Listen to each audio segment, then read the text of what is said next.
You are listening to the Football Diehards podcast with your hosts, Justin Lonero and Bob Harris, sponsored by DraftKings. Sign up now using promo code DIEHARDS, DIEHARDS.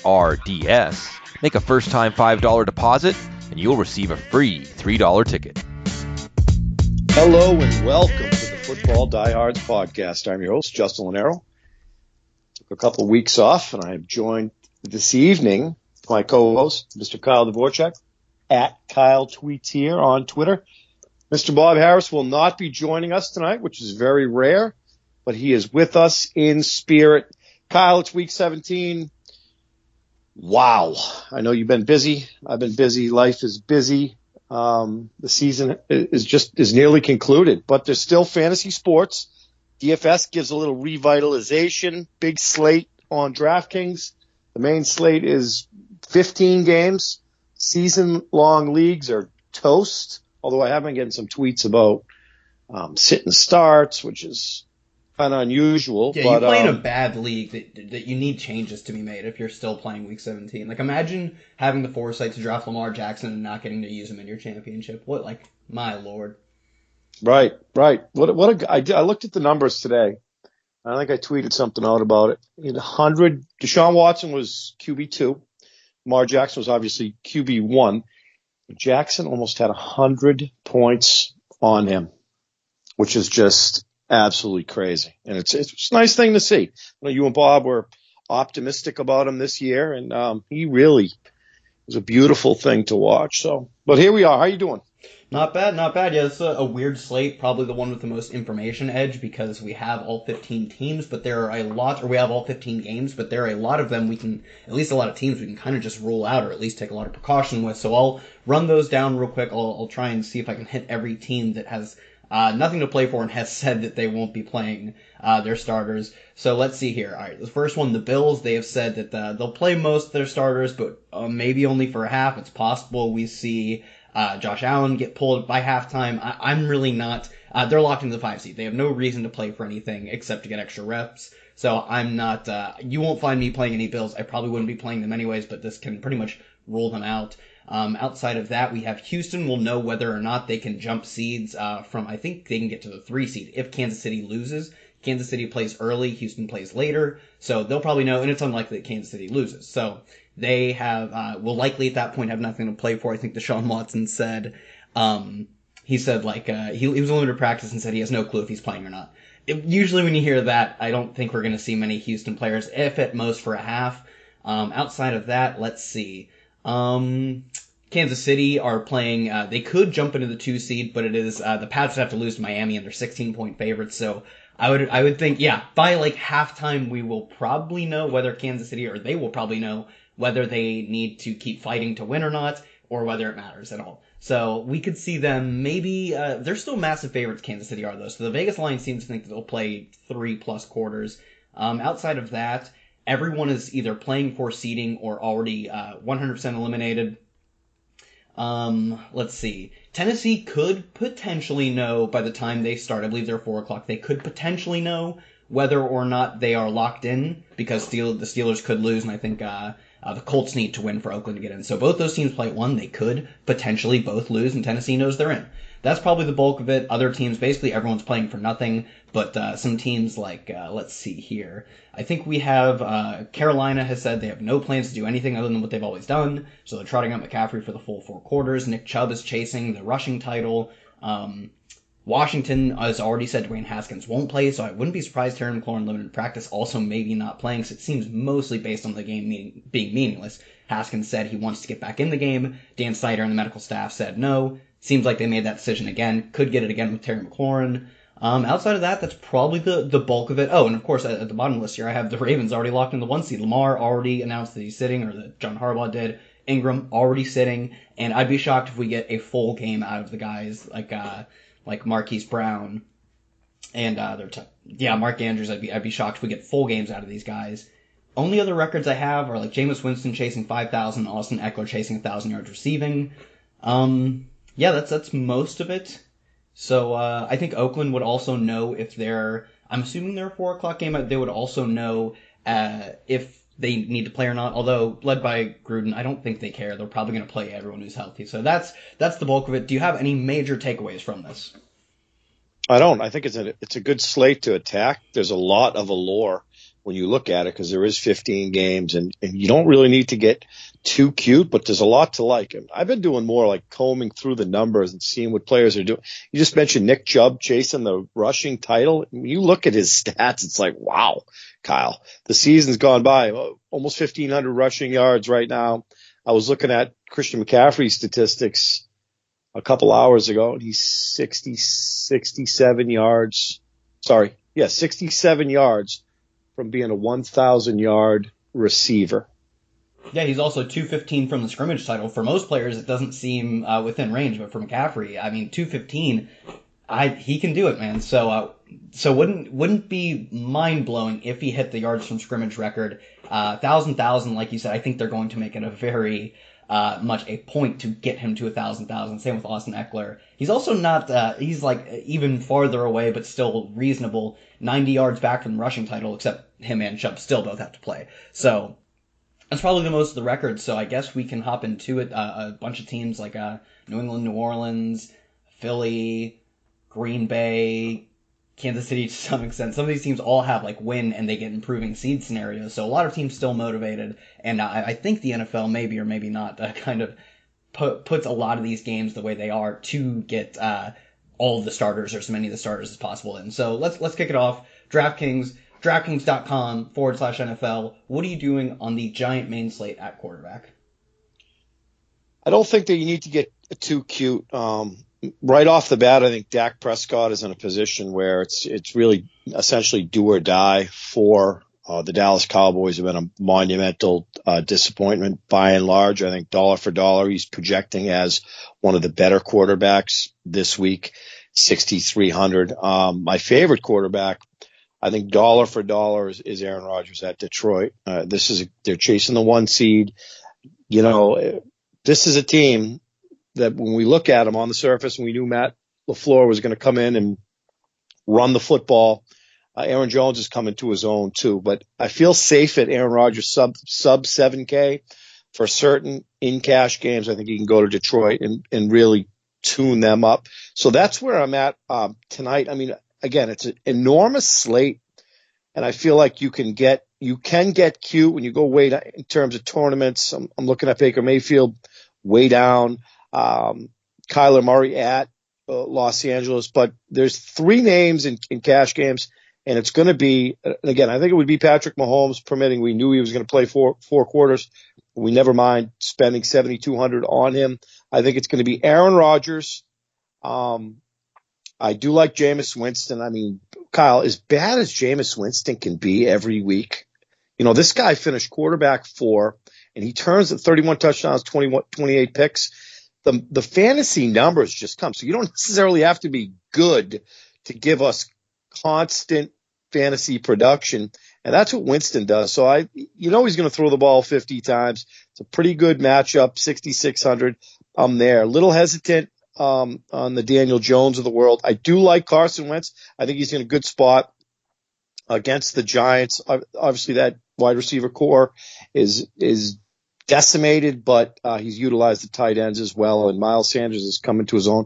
So there's a semblance of balance with the Eagles. So I gave you more than 3 names there. I'm sure you have a couple more you want to add, but that's where I'm really at right now. And again, I don't think you have to get too cute. I mean, I write digging in the crates for footballdiehards.com, and I find myself looking at and I can be wrong, and a lot of them are tournament plays, but I don't find a necessity this week to necessarily get cute and use the Darnolds of the world or Phillip Rivers at Arrowhead. I think he spent a couple dollars this week, and it could work out. Yeah, so for me, I think you named a lot of them. Both Matt Ryan and Jameis Winston facing off 2 bad passing defenses and 2 teams that just project to throw the ball a crazy amount in a game with a massive total. I think both of those guys would be in consideration for cash based on the throw volume we're going to see from either of them and the probability of them hitting like on DraftKings 300-yard bonus. But the guy I'm looking to in cash is RG3, man. He's 5,100 and he's not like he is one of the higher priced backups throughout the season, I'm sure. But at 5,100 for a guy who's just going to like take over this Porsche of an offense and has the skill set to drive said Porsche, even if he's not going to do it as well, I expect his rushing totals to carry him there alone. He won't throw touchdowns at the rate Lamar will. He probably won't be as inefficient of a rusher either. I don't care. I think it's pretty reasonable to project him for, 7, 8, 9 carries. Like, that feels like pretty much his floor as long as they run a somewhat similar offense. And Harbaugh has said that they're going out to win. Just because they're not playing their starters doesn't mean they don't want to win this division rivalry game. So I think we'll see a healthy amount of Robert Griffin III just doing Lamar Jackson things to a lesser efficiency level. And at 5,100, that's all you need to tell me. I'm not awfully afraid of the Pittsburgh matchup. It's a good one, it's a good one for Pittsburgh. They're a very stout defense. That hasn't mattered for Lamar, and I think at a discounted price, it won't matter for RG3. On top of that, Ryan Tannehill in what will almost certainly be a must-win game, barring both, I believe, like the Colts and Pittsburgh losing. So I expect at least one of those teams to pick up a win. So Ryan Tannehill has controlled like 75% of the team's scores since taking over as a starter in a must-win game against a pretty mediocre Houston team. And especially if we get news that Houston starters will just take the field at all, give us one good half of football for Ryan Tannehill to sort of have to keep scoring against, that's when I'm going to go all in on Ryan Tannehill. Outside of that, I like what you said about Dak. I think he's one of the better values. They won't know. I think they play concurrently with Philly, so they will assume that they have to win up until at least late in the game, so I like that. Outside of that, that's probably most of it. I don't hate Aaron Rodgers. They still have motivation, and they play Detroit, who gives up like the second or third most air yards in the league, and it's all very deep A-dot throws, or at least deeper than the rest of the league in terms of their 32nd or first, depending on how you look at it, in average depth of target allowed. It's over 10. So, a few Aaron Rodgers bombs, I wouldn't mind stacking him with like a Lazard. If you're stacking him, you have to run Devontae. So it's a bit high price, but there are going to be some value. So that's probably where I'd look to at quarterback. I think I named maybe 5 guys, and then, that's a fair amount of tournament lineups. There you go. So what a story Brian Tannehill's been. Let me ask you, before we pivot to running backs, what would you say the best fantasy story 2019 has been so far, outside of, say, Lamar Jackson? No, well, that's the free one. I will. Ryan Tannehill's a great one. I mean, for me, part of it has just been the insane numbers that basically McCaffrey is within, it looks like he will probably take over the PPR all-time season record from LaDainian Tomlinson. And Lamar Jackson already has the quarterback record for total fantasy points, and he's not playing in the final week. But outside of those two, I feel like Devontae Parker's probably got to be a great one. There are so many. What about Michael Thomas? We can't miss our. Yeah, no, that's another. Like the top 3, basically the number ones at each position. Just the records they've set are insane. So if you want to just stay away from like guys putting up gaudy numbers, Devontae Parker, the ultimate truther player, like for the first 2 to 3 years of his career, kept getting hyped and hyped and hyped. The 4th year of his career, nobody was on it. I'm pretty sure he failed. I think this is the 5th year, either the 4th or 5th year. And after like the ultimate post-hype sleeper, for him to come back and have a very dominant fantasy season, I think that's probably my favorite one. And I wasn't even like on it really. I just, shout outs to Devontae Parker for persevering through a pretty bad career. All it took was a little bit of Ryan Fitzpatrick in his life. And I think Kenyon Drake's been a good story too, right? Yeah, that's a weird one given how he started off. Like, I just don't think you see players traded from like an awful fantasy situation or like their performance themselves being pretty awful to being one of the like basically a playoff winning and playoff dominant running back. So speaking of running backs, where are you going at running back this week? I was digging today. Again, we're getting a late jump. The holidays, by the way, I hope you had a good Christmas. The holidays are still among us. The first is next week. Christmas was yesterday. Look, I got to tell you, Justice Hill with the Ingram news is a bit appetizing at 4,600. He's not a guy that I think can withstand Mark Ingram volume, so that scares me a little bit. I thought that we would see more Justice Hill coming into this season. We have not. That said, it's going to be a mixture between Gus the Bus, Hill. DraftKings is a PPR format site. So I do like a little bit of Justice Hill at 4,600. But a shade above him, I think I'm going to run out some Damian Williams at Arrowhead. It was interesting. Andy Reid said this offseason that this is Damian Williams' backfield. There's been just so much with Sean McCoy and then Spencer Ware hit IR. The Darwin Thompsons of the world. And here we are, week 17, and we saw a little bit of what we saw last year out of Damian Williams in terms of volume. look like it's his backfield. 3 receptions, 27 yards. So he's involved in the passing game, 16 carries. I think they want to kind of get back to that. So if I'm guaranteed that Damian Williams is going to get the ball between 15 and 20 times, which I think he is because the Chargers are a tough team to beat in the air, per se, they're going to attack him on the ground at Arrowhead. I think you'd be foolish not to have some Damian Williams in your lineup. That is on the low end. If I'm going to pay up, there's a lot to like, and I feel like there hasn't been a week where we haven't said I'm not going to play Christian McCaffrey because he's like a sure shot for 30 DraftKings points every single week. But if you're not going to play Christian McCaffrey, you want to save 1,300. What we've seen out of Saquon Barkley the last 2 weeks has been every bit as good as Christian McCaffrey, and I think it's kind of like what I was saying. You knew what you were going to get out of Barkley, and this is what we're seeing now. There's been some lulls, but vintage Saquon Barkley, I think, has the potential of vintage Christian McCaffrey, and you're getting $1,300 for a discount at home against the Eagles. I can go there. I think he's going to get the ball just as much as Christian McCaffrey.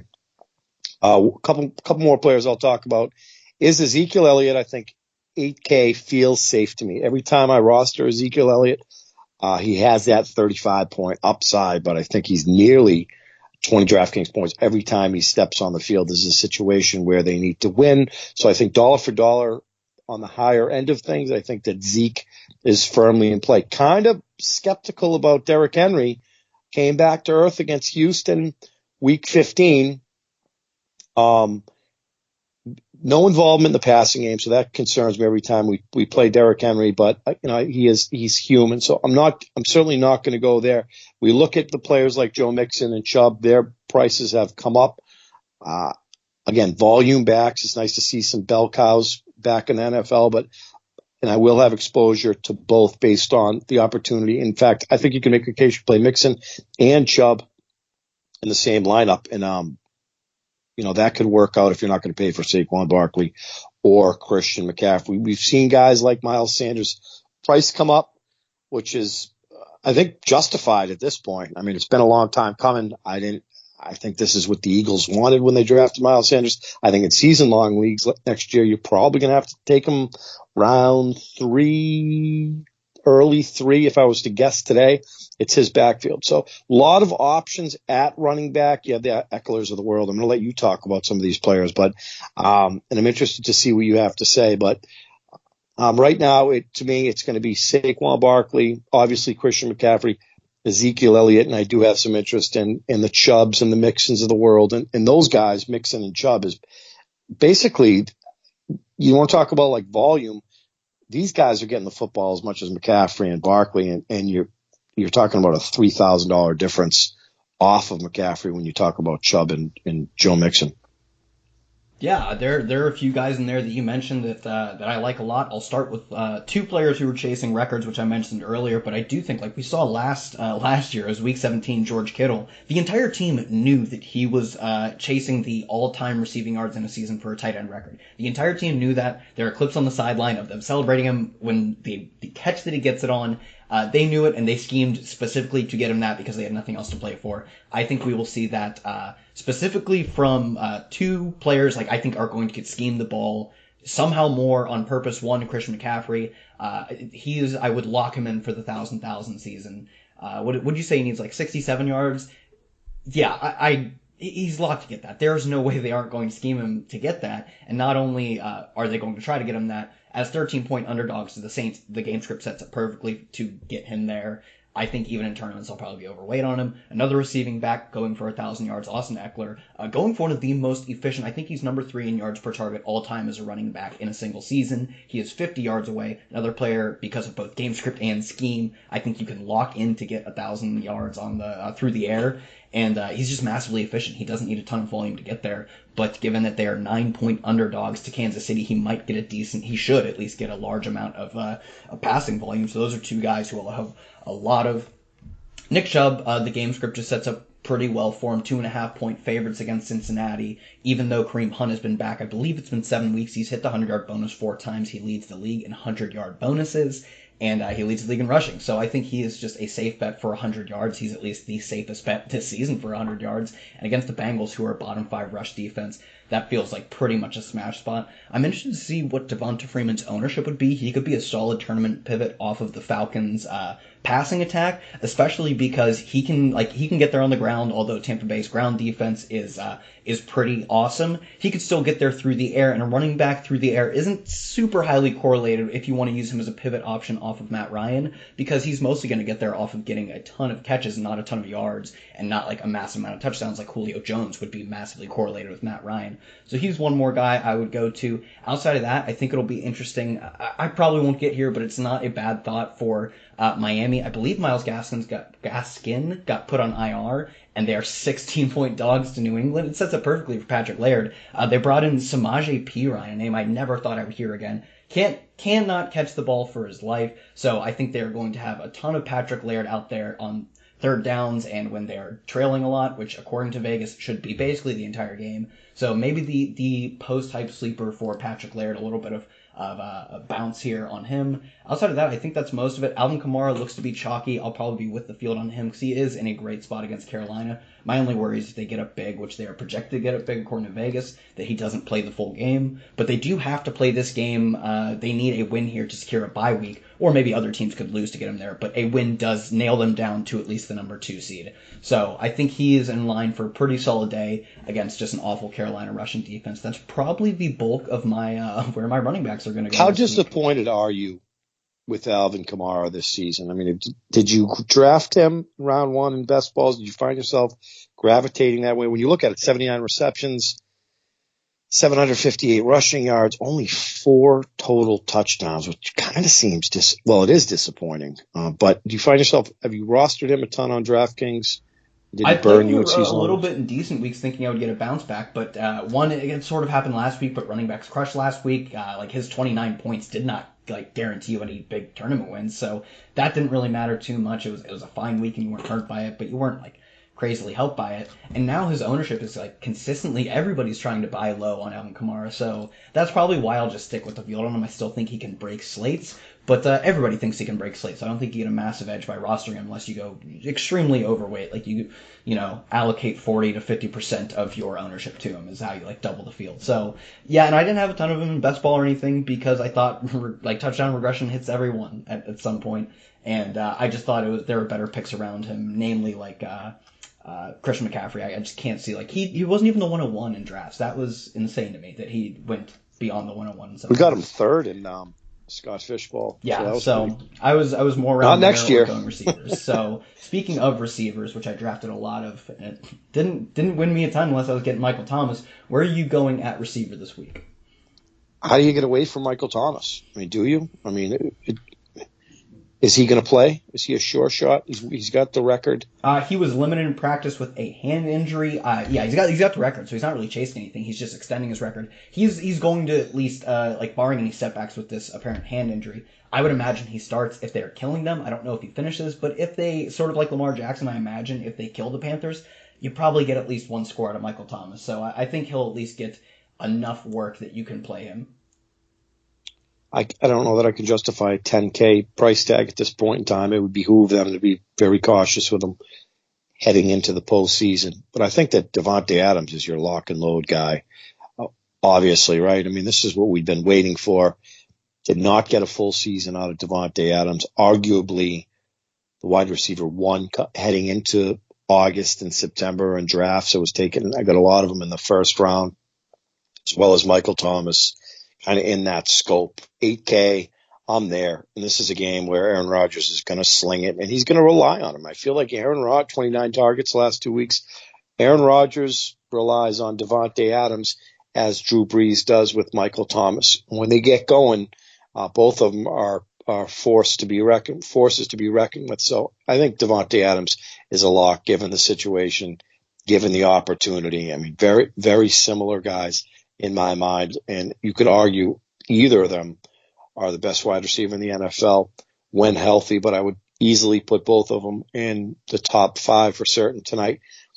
Julian Edelman, you want to talk about safety, 97 receptions. I think every lineup that you make and you want to feel comfortable 90% of the time, I think it has to have Julian Edelman in it based on usage and opportunity. Only 11 targets last 2 weeks.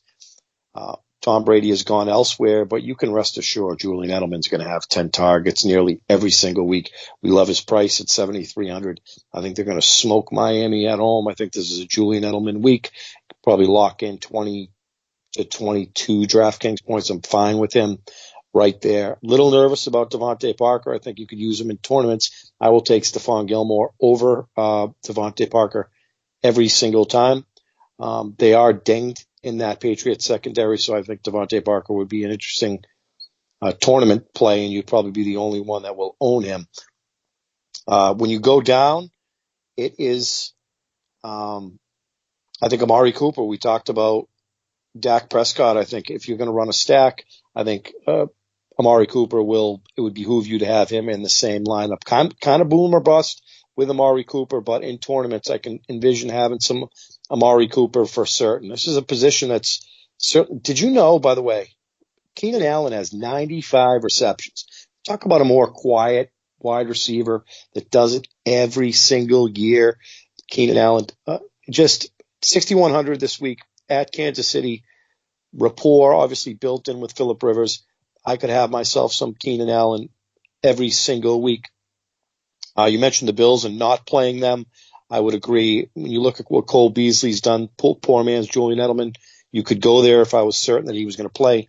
Definitely not needed to play.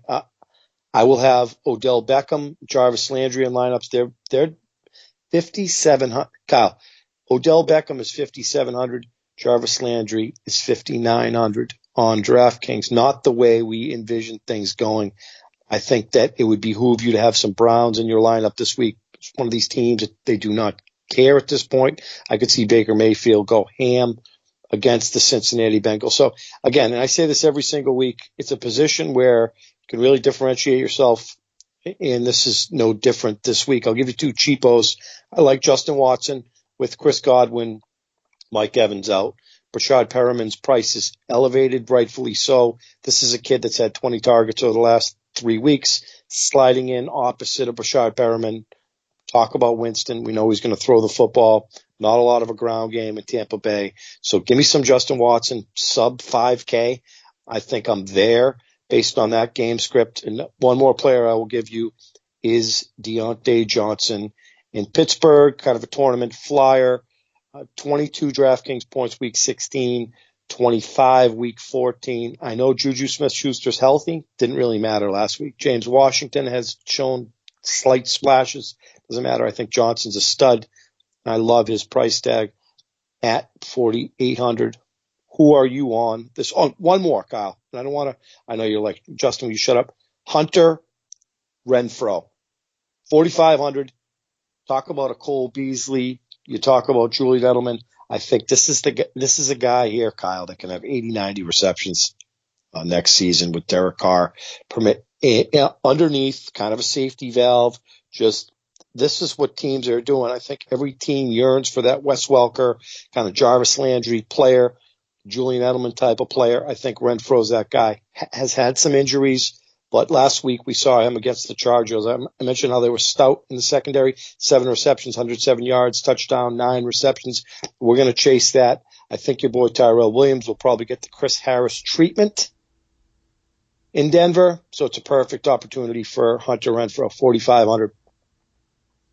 Yeah, let me flip that on the other side of the ball there. I love me some Courtland Sutton this week. I like Courtland Sutton every week. I love him this week. Oakland has given up more 15-yard passing gains than any other team in the league. They also give them up at a higher rate than any other team in the league. Their secondary is just atrocious, and it bears itself out in the numbers. And Courtland Sutton is like top 10 in deep ball targets. He's been one of the best young receivers in the league, especially when you factor in the quarterback play he's seen. I think under Drew Lock he's getting, although it's not great, still the best quarterback play he's going to get between Joe Flacco and whoever else they've trotted out. So I love that. Christian Kirk at 4,700 is just underpriced. Like the volume he's seeing is still Christian Kirk volume.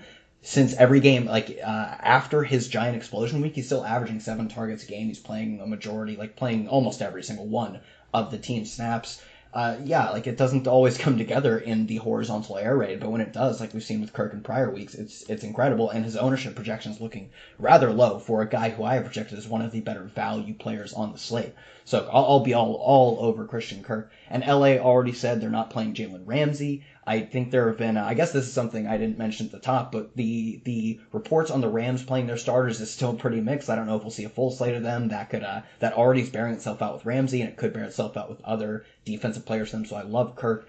Outside of that, like you said, I think Devontae Adams is if you're playing Rodgers, you have to stack him. And if not, I still think you can run Devontae Adams as a one-off, or maybe run it back with Kenny Golladay. I don't mind either of those plays. And then I'm a big fan of the Dallas receiving core this week, because you've got Dallas in a must-win game. A win doesn't secure them a playoff spot, but they will be playing concurrently with Philly, so it could. We've got Michael Gallup, 5,400, I think is another great value, and I don't think he'll be very highly owned. This Washington pass defense is no good at all. We saw what Daniel Jones could do to them, and I do think if Terry McLaurin sits, I'll be running it back with a ton of Steven Sims. Wildly efficient in terms of I guess it's more just having a lot of splash plays. He's getting a ton of volume, and it's kind of bared itself out in the past few weeks. He's got 3 touchdowns in the past 3 weeks. He's got 28 targets in the past 3 weeks. And I think he even had like a giant rush earlier in the season, and it seems like he's a guy who they want to get involved down the stretch. And with Terry McLaurin out, I just don't. And that's, if he ends up being out, I don't know who else they could possibly think about throwing it to. I think he could push 15 targets in a game where they're going to be trailing, I imagine. So sure. He would be one of my other great plays of the week. 21 targets over the last 2 weeks for Sims. He's been getting. Let's see what we have here. One last guy I'll talk about is Curtis Samuel. It's if DJ Moore doesn't play, he's dealing with concussion, and it does not seem like he's going to play. Just Curtis Samuel for all the air yards. Finally have one giant regression game. I don't know if it'll happen, but I think the ownership is there to play it. Where are you going at tight end? The sea of mediocrity, as we like to say, or as I like to say. Do I find myself needing to spend $7,000 on Travis Kelce? No. Mark Andrews, the uncertainty there? No. I will, however, get back on the Austin Hooper train. I think 9 targets. We saw last week what Austin Hooper was doing all season, who, by the way, was tight end 1 for a while. I think he finished at tight end 6. I'm fine with Austin Hooper. With Calvin Ridley out, I think it's a game where the Falcons are going to need to throw. Give me some Austin Hooper at 5,800. The Rams situation is interesting this year. Last year I was on Gerald Everett, and I think that the Rams were on Gerald Everett, but we saw more Tyler Higbee. Then Gerald Everett gets hurt this year after a couple decent games. And here is Tyler Higbee, 5,600, 22 points last week, 26 points week 15, 21 week 14, 26. I mean, it's really a loaded Rams offense and underachieving Brandon Cooks, by the way. What a terrible year he's had. And Cooper Kupp's had his ups and downs. So I don't know that I'll go to Higbee, but we like to pick on the Arizona Cardinals when it comes to tight ends. So give me some Tyler Higbee there. I think O.J. Howard is a fine kind of contrarian play with Jameis Winston. I think that Cameron Braid is popping and a ton of optimals based on the price, but that's a guessing game. It feels like every week. I think we're all kind of in the same boat where it's like, when are we going to see that O.J. Howard breakout game? And I think it's going to come, might not come this season, but it's going to come eventually. Too much talent. We saw him at Alabama, how he played it sporadically. He did a lot of blocking there, but I think it's time for him to be featured. So I'm fine with him at 4,300. Geno Smith is another player that I can't seem to get right week to week, but where Delaney Walker's on IR, Ryan Tannehill has formed somewhat of a rapport with Smith. 15 DraftKings points last week, 16 the week before. Kind of touchdown dependent, which scares me, but I think outside of A.J. Brown, he's been the only model of consistency in the ground game with Derrick Henry. So I do like Geno Smith at 4,200 against the Houston Texans. I'm there. So tonight it's going to be Geno Smith. I think it's going to be Austin Hooper, and it might be Tyler Higbee. The more and more I look at it, 5,600. If I'm guaranteed some semblance of what Higbee's done the last 3 weeks, I'm all in for if I can get 20 points out of him. Yeah, for me, I would say Higbee concerns me a lot just because I don't know how much of the Rams we see. But if we get any positive indicators that he could come close to playing a full game, I'd be all over him. It's just like he has been absolutely smashing in recent weeks. He's hit the 100-yard bonus in 4 straight games. He's gone over 11 targets, or he's hit 11 targets in 3 of those 4, and the other one was 7 catches in all those games. And he hasn't even been scoring touchdowns. Like, he scored 1 touchdown over that stretch. Like, imagine what he was doing if he was putting up a multi-touchdown game in there. It would just be absurd. Another guy, O.J. Howard, even as, like, vindictive as Bruce Arians has been, benching him for that, like, circus interception he made, like, playing basically, like, no time, or at least getting no targets, like, just playing this blocking role early in the season. He's finally had at least 5 targets in 4 straight games. He's gone over, he's had 46 yards at least in those 4 games as well. And he's played like 80-some% of the team's snaps. Like, it makes sense. What else are they going to do? They don't have Scott Miller. They don't have Mike Evans. They don't have Chris Godwin. They're running 2 tight end sets because that's what they have to do to finish out this game. They also lost one of their backup tight ends at one point earlier, a few weeks ago, I believe. So it's like they just have no other skill position players to trot out. And he's like a massive athlete, and he faces this awful Atlanta defense. He'll probably be one of my higher owned players this week, because I just think he's in such a smash spot. I don't mind Travis Kelce. Ironically, he is a less than miracle away from setting the tight end receiving yards record. He's like 170, I want to say 4 or 5 away. And he has 168 in his repertoire already. That's his career high. And he does get to face this Chargers team that's a pretty not great defense in a must-win situation. So I don't think he'll get the record, but I do think he'll get a decent amount of volume against this team.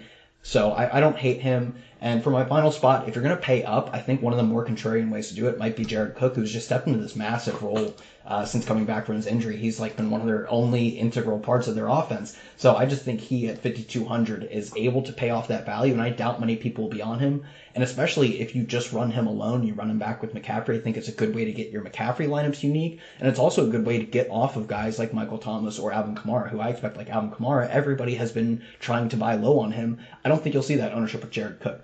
So that's probably all where I'll go. If there are any indications that Minnesota were going to sit their starters, Irv Smith at 2,800 would be a very interesting play. But until I get any indication that he could have a full-time role, the volume just hasn't been there. I think he's peaked at like 6 targets this season, and that's like that sort of ceiling is just not what I'm out here looking for. So outside of that, that's probably a pretty tight core. Jonnu Smith, I do agree. I think that's a very sharp call. I like him against Houston. Houston's passing defense has been in the bottom half of the league, and they don't have anything to play for really. So, or at least it's unlikely they have anything to play for. Whereas for Tannehill and co, they have everything to play for. So I like that call. Let's hop into defense, our last position. Where are you going at with your defenses?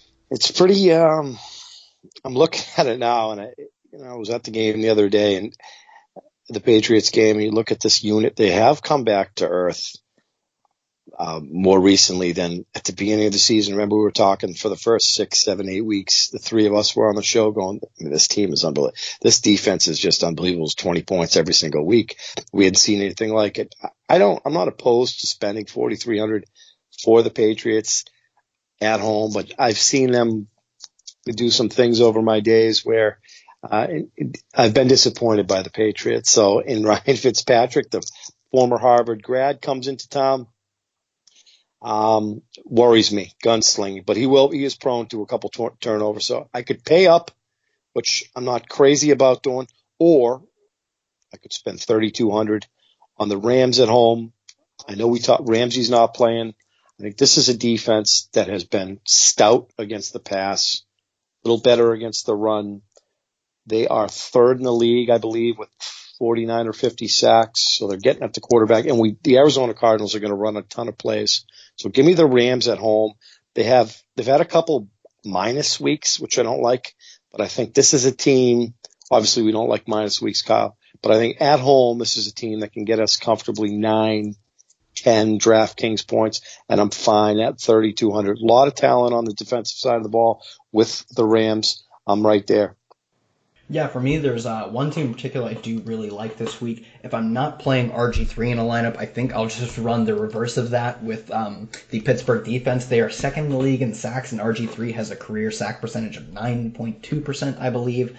They're not playing with like Marshall Yanda. They're not going to play with Mark Ingram. And I think if they have any concern that Mark Ingram will not be 100% for the playoffs, which he said he is playing, but he didn't say he'll be 100% or that he could have played this week. Like, there weren't awfully massive positive indicators. It's just that he believes he will play in their first playoff game. So we could even see Gus Edwards hit the bench. That's something Bob and I talked about on Sirius XM, is that I was pretty high on Gus Edwards, but if they are afraid Mark Ingram won't be able to suit up or won't be 100%, they would play it as though Gus Edwards could be their number one back. So we could see them down to their third back, who they have no faith in, their second quarterback, who hasn't started a game in almost exactly 2 years. So I would like the Pittsburgh defense a lot. Outside of that, Minnesota, 2,900 against a Chicago team with nothing to play for. And even when they have had stuff to play for, not very good. So I think Minnesota at home, 2,900. Minnesota doesn't have anything to play for either. They're locked into whatever seed they are. But still think Chicago just has been so bad on offense, so inefficient, and they just don't seem to have any identity. And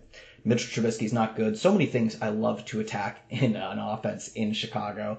Outside of that, a few more, like you said, I think the Rams are one of the better defensive plays. And then Green Bay at 3K just seems underpriced for a David Blau-led Detroit. I believe they're averaging like 15 or 16 points, and it would be the league bottom average in points and the league bottom average in total offensive yards under David Blau. He has been the biggest anchor an offense can have in the league, and Green Bay gets to face them for only 3K. So I think that's one of the better spots as well. Chicago defense 2,100. This game just looks kind of rife for defensive plays because it's got the lowest total, if not, it's 36.5. Open at 37.5, and it's come down. Now it is officially the lowest total of the slate. I believe it's tied actually with Buffalo and the New York Jets. So if we think we're going to get maybe a quarter or a half only of the Vikings offense, the second half of Chicago versus a backup offense, I'll take one half of that. I'm sure they can get a few sacks and a few picks in that span, and they're pretty cheap. So that's probably where I'd go. 2,100 for them, I think, is actually a pretty solid play as well. So that's probably all of what I'm going to do with defense, Justin. That is the entirety of a giant main slate. That's every position. Bring us home. Yeah, man, it was good. I missed you guys last couple of weeks. We will continue right through the Super Bowl, I would imagine. It's been a hell of a year. We missed Mr. Harris tonight. He skipped out on us, but again, with us in spirit, I can be found at Justin Lonero on Twitter, at Kyle Tweets Here. No longer. What was your old? It's been so long. What was your old Twitter handle? I don't remember. It's a life I'd like to move on from. Oh yeah, that's right. Kyle the Kid. Let's move on from that. Yeah, that's right. You have grown up, but this has been fun, man. And we're available everywhere. And we're probably going to be coming at you during the off season as well. Show sponsored by DraftKings. Hope you guys have a good week 17. It's a great week, Kyle. I think a lot of sharps can kind of capitalize on week 17 where there's so much uncertainty, so many different options. So certainly differentiate yourself in lineups week 17. Absolutely. I think that's everything. We will catch you next week for the playoffs. Peace.